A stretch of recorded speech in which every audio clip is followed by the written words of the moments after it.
नमस्कार, मैं अजित त्यागी युग करवट यूट्यूब चैनल पर आपका स्वागत करता हूं। पहले आज का बुलेटिन।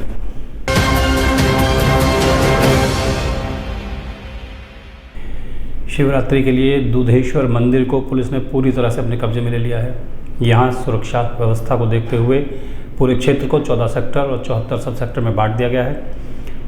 15 पुरुष इंस्पेक्टर, 16 महिला इंस्पेक्टर, 85 महिला सिपाही, 268 पुरुष सिपाहियों समेत लगभग 1000 पुलिसकर्मी तैनात किए गए हैं। यहाँ 2 शिफ्टों में पुलिसकर्मी ड्यूटी करेंगे। दर्शन के लिए 10 से ज़्यादा कॉरिडोर बनाए गए हैं। 6 एम्बुलेंस हर समय तैयार रखी गई हैं। गाजियाबाद पुलिस कमिश्नरेट द्वारा की गई व्यवस्था से दुधेश्वर मंदिर की ओर जाने वाला हर व्यक्ति हैरान है। पुलिस ने दुधेश्वर मंदिर में दर्शन के लिए शिव भक्तों के लिए ऐसा जाल बिछाया है कि पैदल यात्री भी मंदिर रोड तक नहीं जा सकेंगे। सिर्फ दर्शन के लिए जाने वाले भक्त ही मंदिर रोड पर प्रवेश कर सकेंगे। इतना ही नहीं, इस बार सामान्य से लेकर कांवड़ी और पुलिस अधिकारी वीवीआईपी लोगों के प्रवेश के लिए भी अलग अलग लाइन बनाई गई है, ताकि किसी भी शिव भक्त को किसी तरह की समस्या का सामना न करना पड़े। पहली बार पुलिस ने जीटी रोड फ्लाईओवर के प्रवेश मार्ग से बैरिकेड्स लगाई हैं, जिसमें सामान्य शिव भक्त, महिला, पुरुष, कांवड़िया, डाक कांवड़, दंडवत परिक्रमा करने वाले कांवड़ियों और पुलिस प्रशासन के अधिकारियों वीआईपी के लिए अलग अलग लाइन बनाकर बैरिकेड्स की गई हैं। दिल्ली गेट और घंटाघर दोनों तरफ से 6 बैरिकेड्स लगाई गई हैं। इस रोड पर लगने वाले शिविर को दूसरी लाइन की तरफ खोला गया है। जिस लाइन पर शिव भक्त होंगे वहाँ शिविर नहीं होंगे। लाइनों के आगे बाकायदा बोर्ड भी लगा दिए गए हैं। लाइन पार क्षेत्र के लोग मंदिर रोड पर ना आ सके, इसके लिए महिला अस्पताल के गेट से ही बैरिकेड कर दी गई हैं। मंदिर के दोनों ओर से केवल वही लोग आ पाएंगे जिन्हें मंदिर में जाना है। इस बीच जिला अस्पताल आने वाले मरीजों को कोई समस्या ना हो, इसके लिए भी ख्याल रखा गया है और लाइन के बीच में गैप दिया गया है, ताकि मरीज के साथ साथ एम्बुलेंस भी आराम से आ जा सकें। इसी गेट से महिला जिला अस्पताल जाने वाले मरीजों को भी प्रवेश मिलेगा। शनिवार को शिवरात्रि का जलाभिषेक शाम 8 बजे से होगा। कांवड़ियों का मंदिर में पहुंचना शुरू हो गया है। कांवड़िया मंदिर पहुंचते ही सबसे पहले हाजिरी का जल चढ़ाते हैं, उसके बाद विश्राम कर रहे हैं। एसडी इंटर कॉलेज और जिला अस्पताल जीटी रोड पर बने शिविरों में कांवड़ियों को विश्राम की व्यवस्था की गई है। ब्यूरो रिपोर्ट, युग करवट। दुधेश्वर मंदिर में दर्शन और जलाभिषेक के लिए जो व्यवस्था बनी है वो अभूतपूर्व है। लोग उसकी प्रशंसा कर रहे हैं। मंदिर के लिए केवल घंटाघर और दिल्ली गेट से ही प्रवेश मिलेगा। महिला, पुरुष कांवड़, डाक कांवड़ के लिए अलग अलग रास्ते बनाए गए हैं। जिला अस्पताल और महिला अस्पताल में आने जाने के लिए मरीजों को कोई दिक्कत नहीं होगी। त्रयोदशी और चतुर्दशी को दुधेश्वर नाथ मठ मंदिर में कांवड़ियों और श्रद्धालुओं द्वारा की जाने वाले जलाभिषेक के लिए सुरक्षा व्यवस्था अभी रहेगी।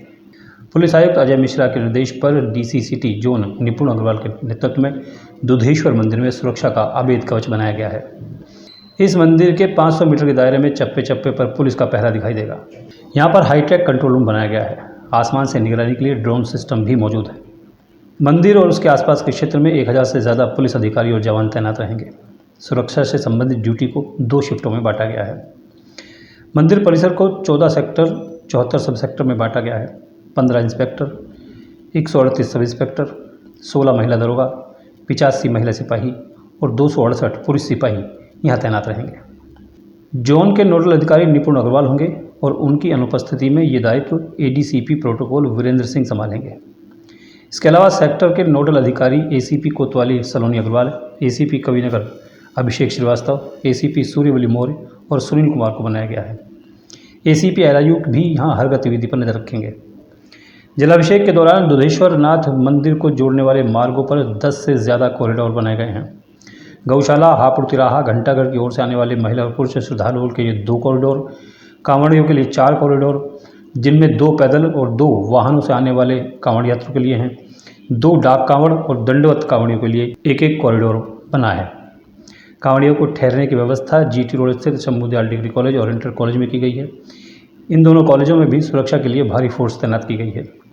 दुधेश्वर मठ मंदिर की सुरक्षा व्यवस्था को पूरी तरह से फुल प्रूफ बनाने के लिए एसएसएफ और अर्धसैनिक बलों को भी तैनात किया गया है।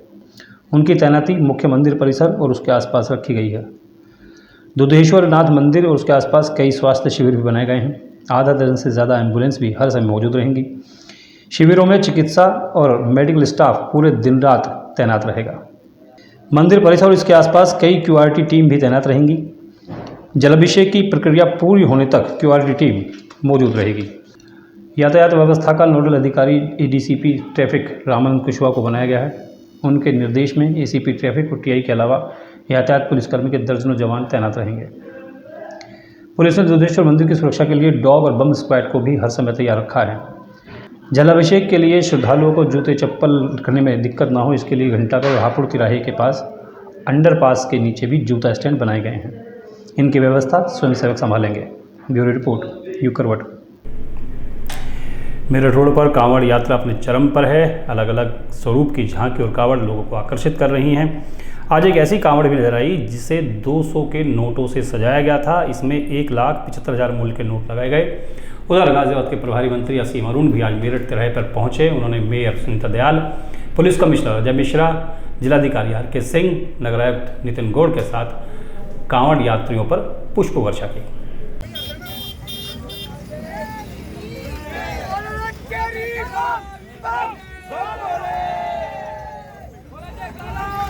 दिल्ली मेरठ रोड पर निरंतर बोल बम के जय घोष गूंज रहे हैं। रोड पर निरंतर कांवड़ियों की भीड़ बनी हुई है। युवा कांवड़ियों के साथ साथ बड़ी संख्या में महिलाएं अपने बच्चों को कार्ट में बैठाकर पैदल ही कांवड़ ला रही हैं।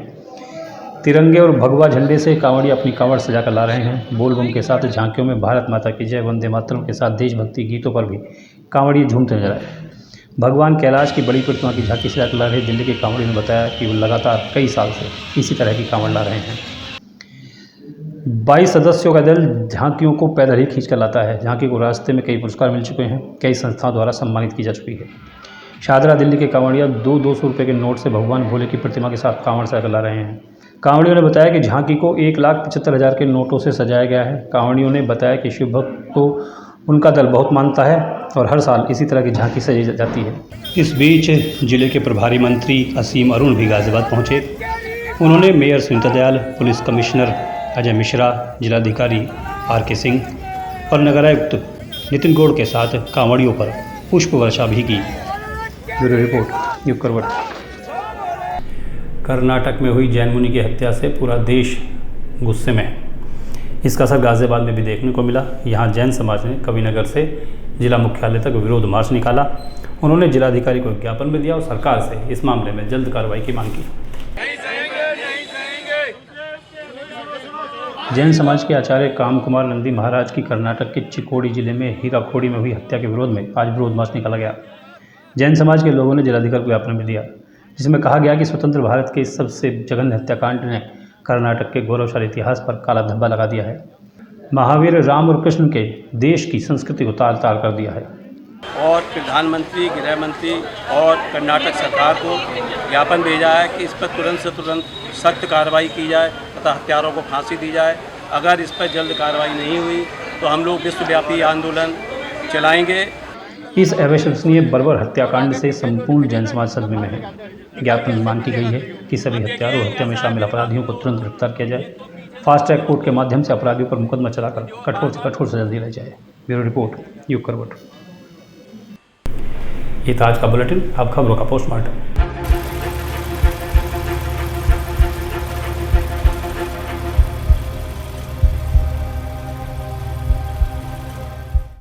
प्रधानमंत्री नरेंद्र मोदी का 2 दिन का फ्रांस दौरा आज से शुरू हो गया है। इस दौरे से पहले भारत ने अपनी सैन्य ताकत बढ़ाने के लिए बहुत बड़ा कदम उठाया है। भारत और फ्रांस के बीच एक बहुत बड़ी डिफेंस डील हुई है। भारत फ्रांस से 26 राफेल विमान और 3 स्कॉर्पियन पनडुब्बी खरीदेगा। रक्षा अधिग्रहण परिषद यानी कि DAC भारतीय नौसेना को इसकी डील के लिए मंजूरी दे चुकी है। DAC ने 3 अतिरिक्त स्कॉर्पियन श्रेणी की पनडुब्बियों के साथ राफेल लड़ाकू विमानों को खरीदने की जो मंजूरी दी है, इसमें 22 राफेल MS और 4 ट्विन सीटर ट्रेनर संस्करण को मिलाकर कुल 26 राफेल को खरीदने की मंजूरी मिली है। बताया जा रहा है कि भारत और फ्रांस के बीच जो डिफेंस डील हुई है ये 90,000 करोड़ रुपए की है। इस पर रक्षा मंत्रालय में पहले ही उच्च स्तरीय बैठक हो चुकी थी। अगली खबर भारत के लिए गर्व करने वाली है। अंतरिक्ष दुनिया में भारत एक नया इतिहास रचने जा रहा है और ये इतिहास इसी सप्ताह यानी कि कल रचा जाएगा। इसरो चंद्रयान 3 को लॉन्च करने की तैयारी पूरी हो गई है। इसकी उल्टी गिनती शुरू हो चुकी है। चंद्रयान 3 की लॉन्चिंग के साथ ही भारत चंद्रमा की सतह पर अपना अंतरिक्ष यान उतारने वाला चौथा देश बन जाएगा। चंद्रयान 3 इसरो का ड्रीम प्रोजेक्ट है। ये कल 14 जुलाई को दोपहर 2:30 बजे करीब लॉन्च किया जाएगा। 23 या 24 अगस्त को चंद्रमा पर सॉफ्ट लैंडिंग का प्रयास होगा। जुलाई महीने में लॉन्च करने का एक बड़ा कारण है। दरअसल चंद्रयान 2 भी 22 जुलाई 2019 को लॉन्च किया गया था। इसकी वजह ये होती है कि इस महीने में पृथ्वी और चंद्रमा के बीच की दूरी कम होती है, चंद्रमा बहुत ज़्यादा नज़दीक होता है, इससे सुविधा हो जाती है। इसका प्राथमिक उद्देश्य चंद्रमा की सतह पर सुरक्षित और सॉफ्ट लैंडिंग करना है। साथ ही भारत की तकनीक क्षमताओं का प्रदर्शन भी इससे होगा। चंद्रयान 3 जो चंद्रमा पर घूमने और एक्सप्लोर करने की क्षमता भी दिखाएगा। वहाँ एक रोवर तैनात करेगा। रोवर इन सीटू वैज्ञानिक प्रयोग करेगा और चंद्रमा के जो पर्यावरण है वहाँ के बारे में महत्वपूर्ण जानकारी देगा। दक्षिण जो ध्रुव है चंद्रमा का, उस पर उतरने वाला ये पहला मिशन है। इस क्षेत्र में अपने स्थायी रूप से जो छाया के वाले कारणों के लिए ये विशेष रूप से वैज्ञानिकों की इच्छा में रहता है। यहाँ पर पानी की बर्फ़ होने का अनुमान भी लगाया जा रहा है। इसकी सच्चाई भी अब सामने आ जाएगी। चंद्रयान 3 जो मिशन है ये साल 2019 में किए गए चंद्रयान 2 का जो लॉन्चिंग थी उसका फॉलो अप मिशन है। इस मिशन में लैंडर की सॉफ्ट लैंडिंग और रोवर को सतह पर चलाकर देखा जाएगा। चंद्रयान 2 में लैंडर, रोवर और ऑर्बिटर था। चंद्रयान 3 में ऑर्बिटर की जगह स्वदेशी प्रोपल्शन मॉड्यूल है। ज़रूरत पड़ने पर चंद्रमा पर हमारा चंद्रयान 2 है उसके ऑर्बिट की मदद ली जा सकती है। ये चांद की कक्षा में 100 किलोमीटर ऊपर तक चक्कर लगाता रहेगा। तो भारत के लिए गर्व करने वाला क्षण कल आपके सामने होगा। एक और अच्छी खबर है, अगर आप नोएडा रहते हैं या नोएडा जाते हैं तो आपके लिए भी खबर है, आपको देख कर जरूर आइएगा। नोएडा में सप्तऋषि पर आधारित वेदवन पार्क बनाया गया है। ये पार्क दिल्ली NCR और प्रदेश का पहला पार्क है जिसे ऋषि मुनियों को समर्पित किया गया है। इतना ही नहीं, हर जोन में ऋषियों के जीवन से संबंधित घटना को स्कल्पचर और आर्ट के जरिए प्रदर्शित किया गया है। पार्क के बीचों बीच ऋषि अगस्त की 30 फीट ऊंची मूर्ति लगाई गई है। ऋषि अगस्त के बारे में कहा जाता है कि एक बार इन्होंने अपनी मंत्र शक्ति के बल पर समुद्र का सारा पानी पी लिया था। इसका सजीव वर्णन पार्क में किया गया है। पार्क में ऋषि अगस्त, ऋषि अत्रि, ऋषि भारद्वाज, ऋषि गौतम, ऋषि जलवाग्नि, ऋषि वशिष्ठ और ऋषि विश्वामित्र के नाम से सप्तऋषि जोन बनाया गया है। प्रत्येक जोन में उनके ज्ञान और उपदेशों की जानकारी का वर्णन है। ये पार्क 12 एकड़ में फैला हुआ है। इसके निर्माण में तकरीबन 22.5 करोड़ रुपए खर्च हुए हैं। 4 वेदों के आकर्षण के साथ ही कई दीवारें बनाई गई हैं। इन पर प्राचीन भारतीय संतों की मूर्तियाँ हैं। इस मूर्ति को लेकर यहाँ पर सजीव चित्रण लेजर के जरिए किया जाता है। खास बात यह है कि ये पार्क आम आदमी के लिए बिल्कुल निःशुल्क है। आप इसमें फ्री में प्रवेश कर सकते हैं। आपको एंट्री के लिए कोई पैसा नहीं देना है। पार्क में ओपन जिम है, एम्फी थिएटर है, खान पान के लिए रेस्तरां है। वेदवन पार्क में प्रतिदिन शाम को लेजर शो का आयोजन होगा। ये शो 20 मिनट का होगा जिसमें पहले संस्कृत भाषा के साथ साथ हिंदी में जीवन की परिकल्पना को बताया जाएगा। लेजर शो देखने के लिए ओपन थिएटर बनाया गया है। पाकिस्तान से आई 4 बच्चों की मां सीमा, उसके पति पाकिस्तान से आई सीमा और सचिन की प्रेम कहानी भारत की सीमाओं से निकलकर पाकिस्तान और अरब के देशों में भी पढ़ी और सुनी जा रही है। कुछ लोग सवाल कर रहे हैं। सवाल है कि पाक मोहब्बत, साफ मोहब्बत या फिर खाक मोहब्बत, आखिर सीमा और सचिन की कहानी का सच क्या है? ये वो सवाल है जो भारत ही नहीं बल्कि पाकिस्तान और अरब के देशों में भी पूछा जा रहा है। सबसे बड़ा सवाल ये है कि आखिर सीमा का अब क्या होगा। पाकिस्तान के मलेर कैंट कराची पुलिस स्टेशन में भी एक FIR दर्ज कराई गई है। ये FIR सीमा हैदर के पाकिस्तान छोड़ने के बाद उसके ससुर ने दर्ज कराई है। इसमें सीमा और उसके 4 बच्चों की गुमशुदगी को लेकर रिपोर्ट लिखाई गई है और उस रिपोर्ट में जो सीमा का पता है वो कराची वाला लिखा गया है। कराची के पुलिस थाने में शिकायत दर्ज होने के बाद जब भारतीय मीडिया में सीमा और उसके बच्चों की कहानी आई, तब उसके बाद सीमा के जो पति हैं गुलाम हैदर, उन्होंने सऊदी अरब से एक वीडियो संदेश जारी करके उसके वापस आने की अपील की। लेकिन सीमा हैदर ने इस अपील को ओवर एक्टिंग बताया है। वो कहती है कि वो जैसा दिखता है वैसा है नहीं। इसमें यह भी बात है कि सीमा और गुलाम जो उसके पूर्व पति हैं दोनों बलोच हैं। इसमें एक बात यह भी सामने आई है कि पाकिस्तान के जकोबाद में रहने वाले गुलाम हैदर और सीमा की मुलाकात भी एक इत्तेफाक थी।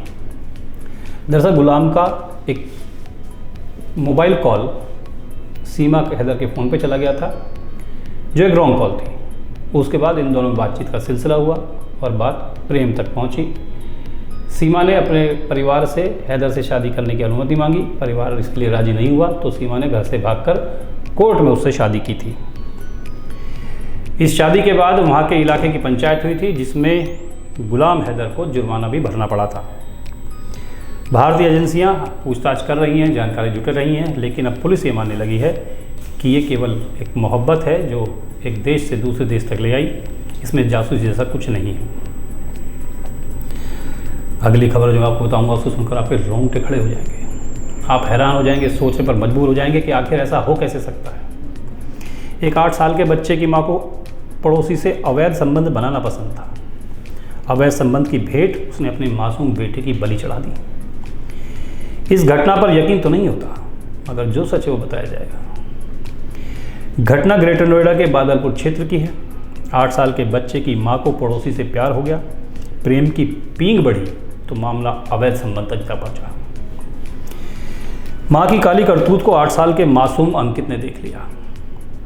महिला को अपना भेद खुलने का डर सताने लगा और उसने एक ऐसा फैसला लिया जिससे पूरी मानव सभ्यता भौचक है। महिला ने अपने ही मासूम बच्चे की हत्या कर दी। इससे भी हैरानी की बात यह है कि बच्चे के शव को उसके सगे चाचा और बहन के पति यानी कि महिला के समधी ने ठिकाने लगाया। घटना को जैसे थी कि 7 जुलाई को एक मासूम बच्चे का शव संभल जिले के जूनाबाई में मिला था। जांच के दौरान पुलिस को पता चला कि मृतक बच्चे अंकित की मां के संबंध पड़ोसी किराएदार ओमपाल से हैं। एक बार अंकित ने उन दोनों को आपत्तिजनक स्थिति में देख लिया। अपनी बदनामी के डर से मां ने मासूम बच्चे की हत्या कर दी। इसमें उसके देवर मानक ने सहयोग किया। मानक और महिला के समधी अमर सिंह ने अंकित के शव को ठिकाने लगाया। पुलिस ने चारों को गिरफ्तार कर लिया है। अंकित की चप्पल और बाइक भी बरामद हुई है।